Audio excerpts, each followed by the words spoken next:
Oke, Ustaz Haji Dadi Mullah Warman ini Ketua Dewan Pembina Yayasan Peneleh Jang Utama. Itu Jang Utama itu filosofi gerakannya Cokro ya Mas ya. Nanti diurai lagi Mas. Kemudian dia Direktur Sekolah Internasional Bani Hasim Malang. Dia punya sekolah yang gede banget sekolahnya. Dosen di FEB Universitas Brawijaya. Banyak sekali jabatannya, kalau telah saya baca semua, kita nggak jadi seminar, hanya perkenalan nanti.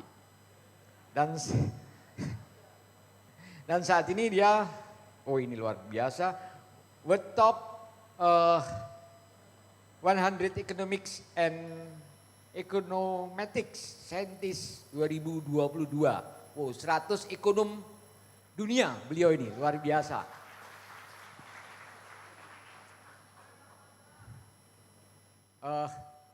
Arisat perlu orang seperti Ustaz Haji Dadi Mullah Warman lah ya.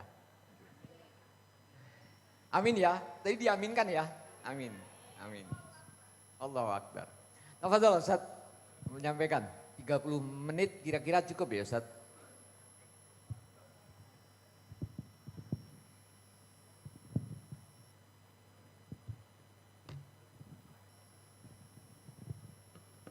Saya itu biasa anti tesis segala sesuatu. Ya, makasih. Bismillah.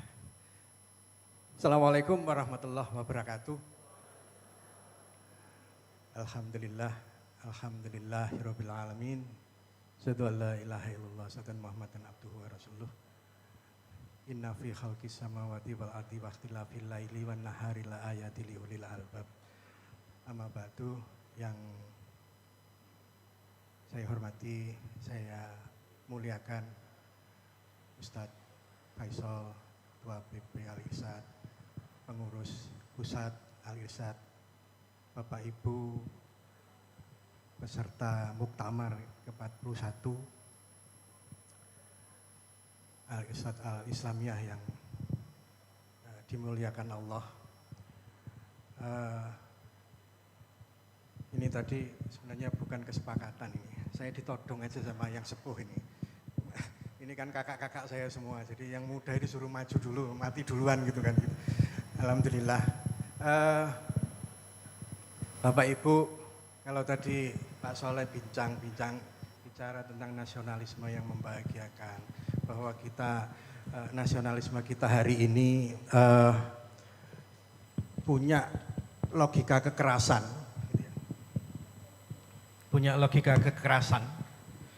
Saya kira kita perlu masuk ke akar-akar nasionalisme itu sendiri gitu ya. Dan kalau kita bicara tentang nasionalisme dan Islam, kita dekatkan begitu, itu memang diskursus lama sejak politik etis 1901 ketika kolonial Belanda gitu ya. Masalahnya adalah kolonialisme ini membawa agenda nasionalisme yang berbasis pada, kalau dalam itu teori maupun sejarahnya ada yang namanya Westphalian System. Ya. Westphalian System itu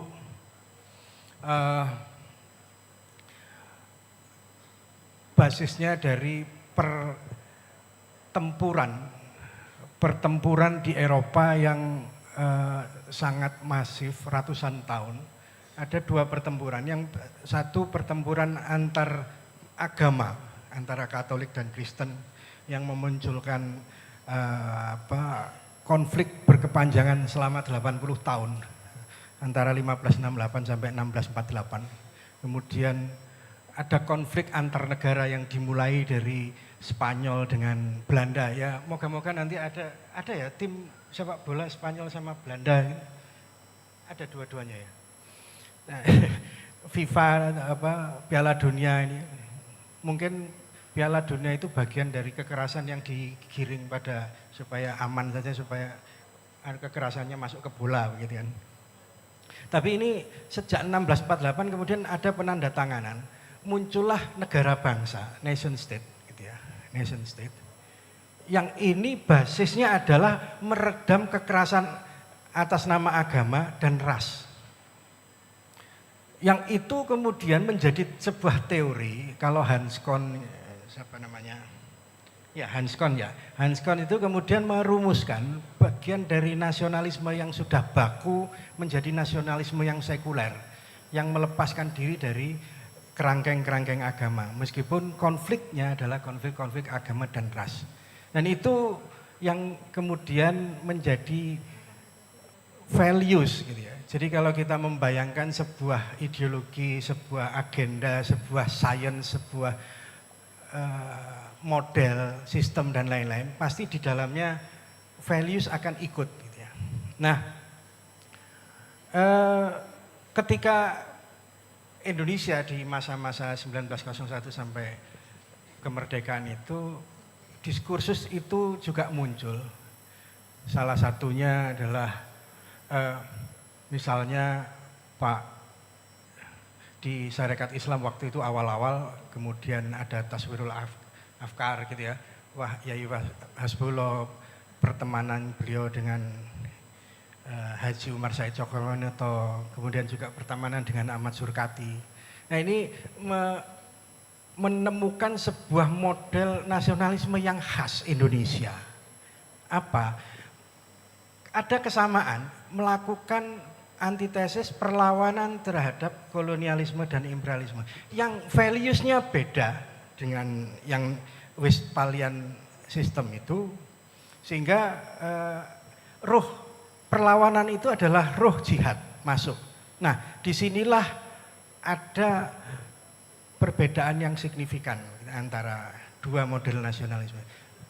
Satu lagi yang menjadi perbedaan adalah di masa-masa itu Turki sedang goncang, Ottoman Turki, sehingga perlawanan harus dilakukan oleh daerah-daerah, wilayah-wilayah Islam yang tercerai-berai itu, hingga jatuhnya Turki 24. Maka logika dasar nasionalisme ala Indonesia itu menjadi model yang berbeda dengan itu.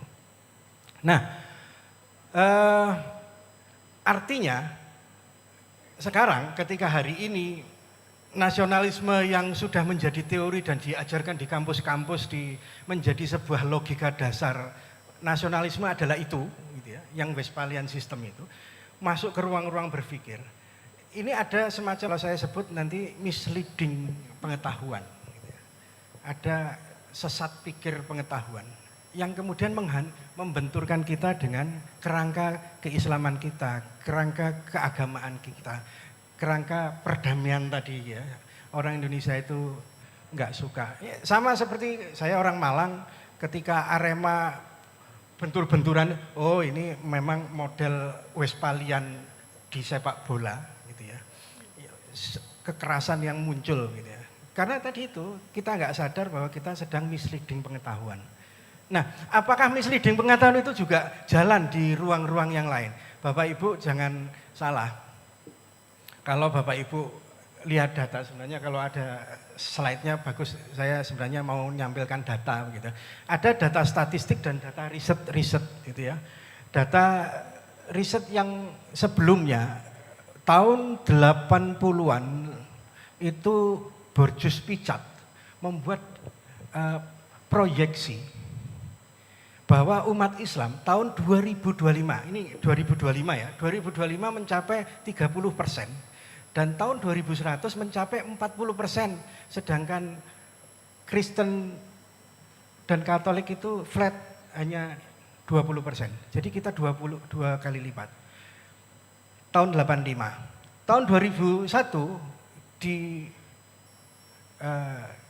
diambil data itu oleh Huntington, menjadi dihilangkan yang 2100, hanya dimunculkan yang tahun 2025, 30%. Kemudian Huntington membuat argumentasi bahaya ini Islam. Bukan masalah syariah fikihnya, tapi bahaya ini Islam. Karena ada peningkatan signifikan. Tahun 2021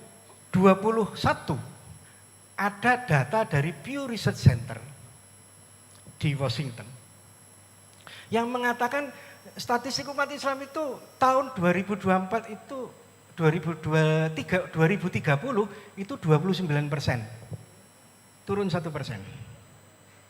Tapi tahun 2100 baru 30%. Artinya ada revisi berpikir proyeksi. Satu, ada penggeseran statistik dan kita masih bangga, oh ternyata umat Islam banyak gitu ya. Tapi jangan salah, riset ini ada riset dari Bill Gates dan Melinda Foundation yang atas nama SDGs kemudian mencoba untuk menurunkan populasi, memprediksi penurunan populasi 9 miliar sampai 10 miliar di tahun 2100 hanya menjadi 6 miliar. Padahal kita sekarang sudah 7,5 miliar. Artinya ada yang didegradasikan datanya. Apa? Melalui apa? Melalui alat kontrasepsi. Loh, kan baik-baik aja Pak. Ini urusan hak asasi manusia bla bla. Jangan salah. Data statistik menunjukkan di artikel riset itu, Foil, ternyata tahun 2050 Cina akan mencapai titik superpower ekonomi dan politik, tapi nanti 2100 kembali Amerika yang akan menjadi superpower. Data, saya hanya ngomong data ini. Artinya ada misleading yang kita tidak paham ketika kita, oh benar itu, oh benar ini. Padahal kita sedang digiring. Dan data terakhir, kalau kita misleading membaca buku-buku dari luar, kemudian misalnya Jared Diamond, buku terakhirnya Avival gitu ya, krisis yang hancur-hancuran gitu ya, disrupsi, mengatakan, menarik kalimatnya, apa kalimatnya? Di halaman 176 kalau nggak salah. Orang Islam di Indonesia, Muslim di Indonesia itu banyak, nomor 4 di dunia. Tapi ketika kita bicara Indonesia, sudah tidak ada lagi itu di berita-berita koran Amerika dan Eropa, kata Jared Diamond, yang mengatakan kita adalah teroris, kita adalah ini, enggak ada. Yang ada adalah Indonesia adalah tempat yang paling indah, paling nyaman, tempatnya wisata, banyak kuil-kuil Hindu di Bali, dan snorkeling dan macam-macam scuba diving yang itu terbaik di dunia. Artinya simpulan Jared Diamond, kata Jared Diamond adalah, daripada nanti saya salah ngomongnya. Kata Jared Diamond, Indonesia adalah negara yang menggambarkan keberhasilan membangun identitas nasional baru dalam tanda kutip. Beliau mengatakan begitu. Sudah tidak, ya Muslim ini nggak jelas Muslimnya identitas nasionalnya. Bapak Ibu, saya mau katakan ada penggiringan pengetahuan yang ini yang saya sebut dengan misleading pengetahuan. Oke. Yang ini yang kemudian dikritik oleh Karen Armstrong. Loh, jangan salah loh, nasionalisme yang sekuler, yang Westphalian itu sebenarnya yang menghancurkan umat-umat beragama, bahkan agama-agama tradisional sekalipun. Oh ini ada ya, sudah ya. Terus. Ya, terus, next saja. Next, terus.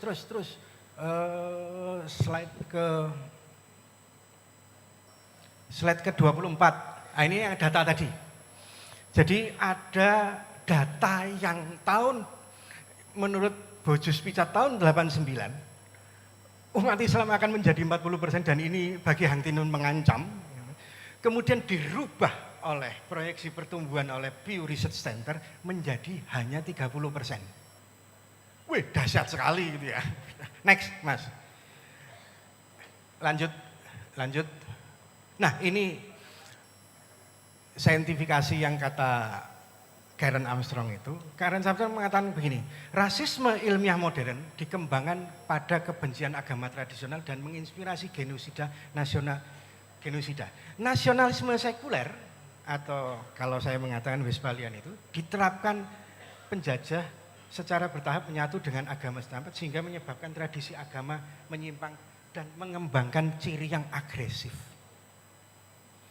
Jadi sebenarnya kita kadang-kadang menyalahkan kita sendiri. Kita tidak paham bahwa ada substansi saintifik ilmiah yang mendesain pikiran kita. Ini yang disebut dengan misleading ilmiah, yang saya sebut misleading pengetahuan. Dan itu kemudian menjadi praksis. Next. Kalau gitu gimana founding fathers? Lanjut Mas. Founding fathers kita gimana kalau kita belajar? Beliau-beliau ini tidak menggunakan logika Westphalian tadi. Next, contoh. Lanjutnya Mas. Nah ini Pak Cokro misalnya. Pak Cokro bilang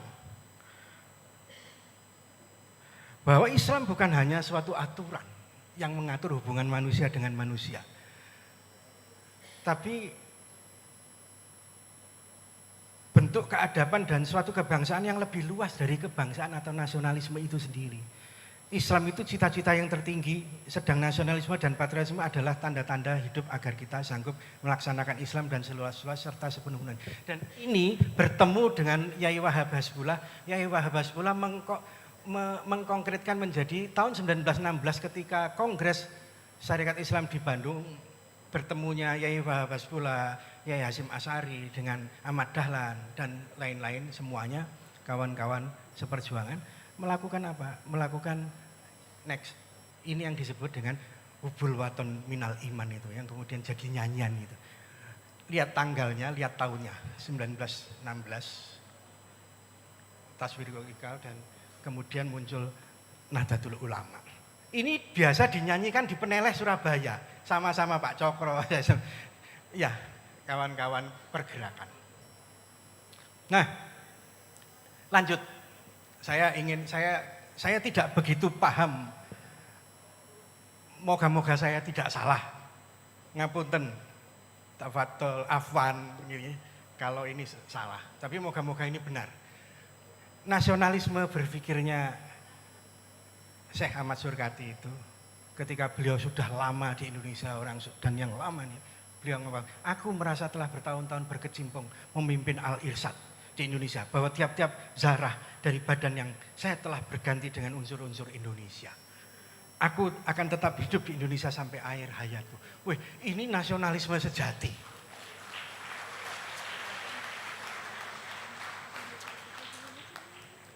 Lanjut. Nah, sekarang kita masuk ke 4.0. Nah, ini moga-moga Bapak Ibu enggak ketawa ya. Enggak marah, apalagi yang anak-anak muda. Ya, kita sudah dunia medsos, dunia artificial intelligence dan lain-lain. Kami di Peneleh melakukan riset. Slide selanjutnya, Mas.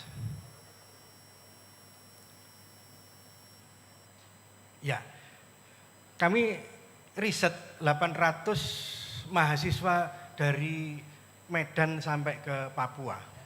800. Hasilnya apa? Anak muda. Anak muda itu nggak peduli Pilpres 2024. Banyak loh itu. Nah yang, ya ini nggak penting lah, kita nggak usah diskusi yang Pilpres. Sudah ada yang mendiskusikan. Tapi yang paling dahsyat itu apa? 61% anak muda itu nggak suka dunia. Suka nonton film dan musik. Yang paling ngeri lagi adalah mereka suka nonton lawak, komedi. Nggak tahu Bapak Ibu juga gitu apa enggak. Yang ditonton itu apa? Lapor Pak gitu kan. Cak Lontong. Itu 53% loh.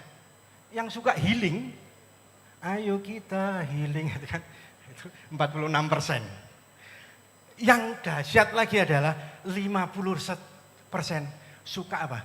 Me time. Emang gue pikirin dunia. Yang penting aku bahagia. Kebahagiaan Mas Saleh. Kebahagiaan bagi anak muda adalah me time. Ya yang lain ini online shopping sama suka bekerja. Sampingan. Oke, ini data. Saya akan tunjukkan banyak data. Nah, cara berpikir itu selanjutnya Mas. Apakah logikanya begini sekarang anak-anak muda itu? Ketika kuliah, lulus jadi pinter, setelah itu kalau sudah punya jejaring, kemudian karir kerja, karir politik, kalau sudah berkuasa, menikah, kaya, punya rumah, punya mobil, sebagian dizakatin. nek nyolong korupsi nggak ketemon selamat alhamdulillah. Nek ketemon KPK. Habis keluar dari penjara bangun masjid biar nggak masuk neraka. Nanti tobatan nasuhannya haji dan umroh tiap tahun.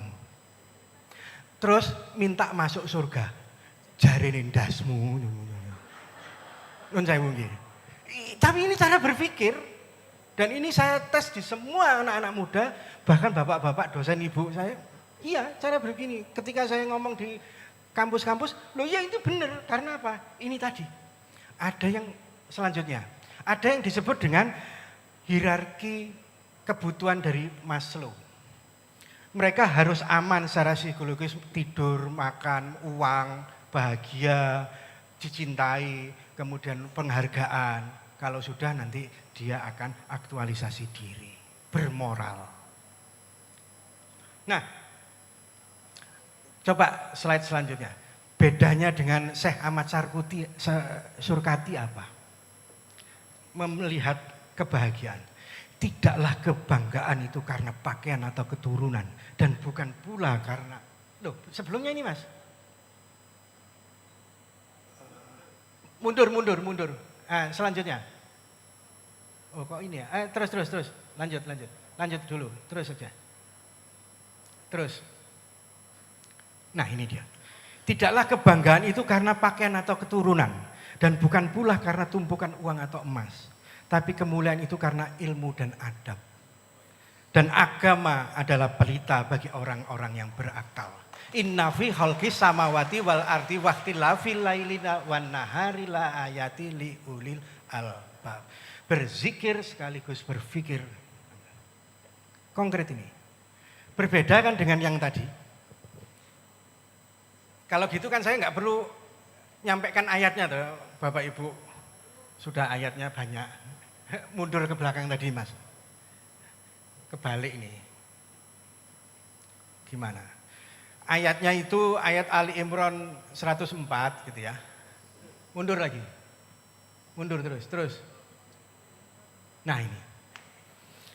Saya kira seluruh muktamirin hafal lah ini ayat ini gitu ya.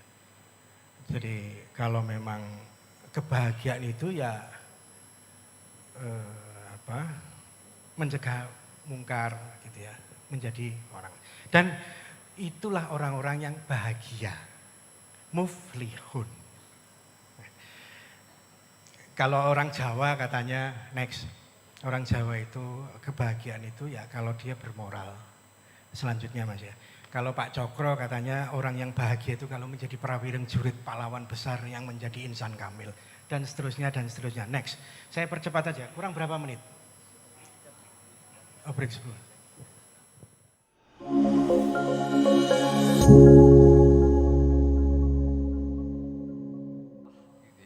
Oke, monggo Mas, jadi dilanjut Mas. Ya. Oke, terima kasih. Jadi Bapak Ibu saya lanjutkan tadi yang terputus. Dan kita biasanya melihat Indonesia itu seperti cara berpikirnya Acemoglu Robinson itu kan. Ada politik dan ekonomi, tapi kita lupa bahwa yang paling penting adalah kebudayaan. Jadi kebudayaan tadi dikatakan Pak Gubernur tadi bicara bahwa SDM dan lain-lain itu adalah agenda pendidikan, agenda kebudayaan. Tapi yang saya sebutkan, apakah kita kebudayaannya misleading atau kebudayaan yang berjati diri Indonesia yang tadi sudah dirumuskan menjadi Pancasila tadi. Saya kira yang kita masih punya ingatan gitu ya, ketika Pak Karno membacakan makalahnya di sidang umum PBB tahun 1960, 30 September 1960, beliau bicara tentang to build a world new gitu ya, a new. Jadi bagaimana membangun negara, membangun dunia yang baru. Beliau setelah mengkritik nasionalisme ala barat, kemudian mengkritik liberalisme, mengkritik komunisme, beliau mengatakan, Indonesia nggak pakai dua-duanya, dan sainsnya, ilmunya juga nggak pakai itu, nggak pakai Bertrand Russell dan lain-lain, nggak, kita tolak semuanya, nggak pakai Tolstoy, nggak pakai apa, kita pakai Pancasila, dan itu yang menyebabkan kita menjadi satu.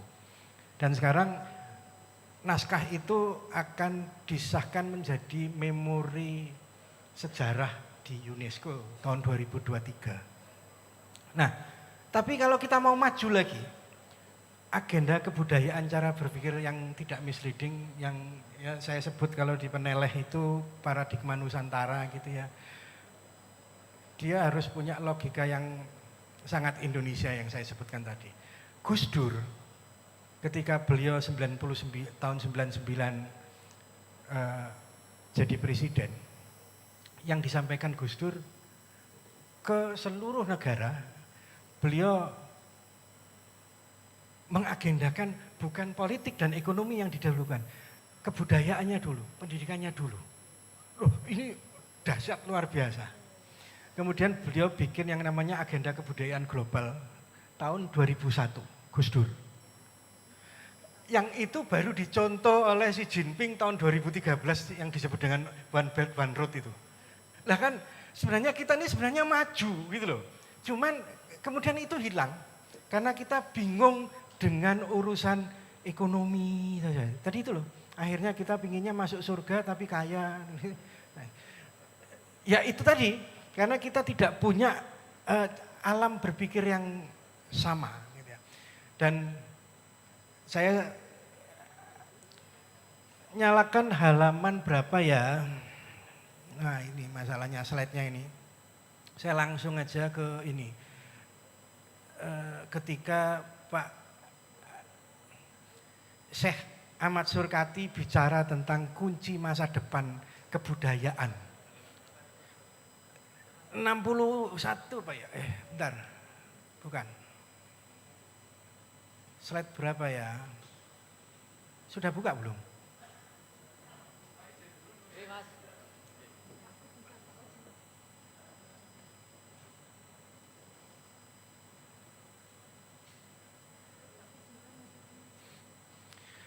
Jadi saya Surkati bicara begini. Mungkin bisa ditampilkan di sini. Slide nomor 44.